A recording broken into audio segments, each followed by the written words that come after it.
سلطان مراد کو ایک رات بڑی گھٹن محسوس ہوئی، لیکن وہ اس کی وجہ نہ جان سکا۔ اس نے اپنے سیکیورٹی انچارج کو بلایا۔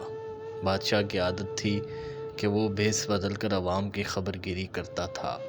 بولا، چلو کچھ وقت لوگوں میں گزارتے ہیں۔ شہر کے ایک کنارے پر پہنچے تو دیکھا ایک آدمی گرا پڑا ہے۔ بادشاہ نے اسے ہلا کر دیکھا تو مردہ انسان تھا۔ لوگ اس کے پاس سے گزر کر جا رہے تھے۔ بادشاہ نے لوگوں کو آواز دی، ادھر آؤ بھائی۔ لوگ جمع ہو گئے اور وہ بادشاہ کو پہچان نہ سکے۔ پوچھا، کیا بات ہے؟ بادشاہ نے کہا، آدمی مرا پڑا ہے، اس کو کسی نے کیوں نہیں اٹھایا؟ کون ہے یہ اور اس کے گھر والے کہاں ہیں؟ لوگوں نے کہا، یہ بہت برا اور گنہگار انسان ہے۔ تو سلطان مراد نے کہا، کیا یہ امت محمدیہ میں سے نہیں ہے؟ چلو اس کو اٹھائیں اور اس کے گھر لے چلیں۔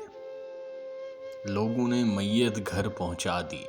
اس کی بیوی نے خاوند کی لاش دیکھی تو رونے لگی۔ لوگ چلے گئے۔ بادشاہ اور اس کا سیکیورٹی انچارج وہیں عورت کا رونا سنتے رہے۔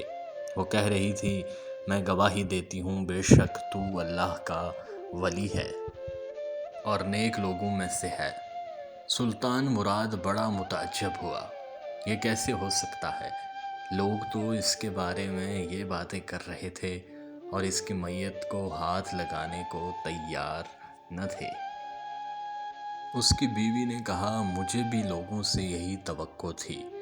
اصل حقیقت یہ ہے کہ میرا خاوند ہر روز شراب خانے جاتا، جتنی ہو سکے شراب خریدتا اور گھر لا کر گھڑے میں بہا دیتا اور کہتا، چلو کچھ تو گناہوں کا بوجھ مسلمانوں سے ہلکا ہو۔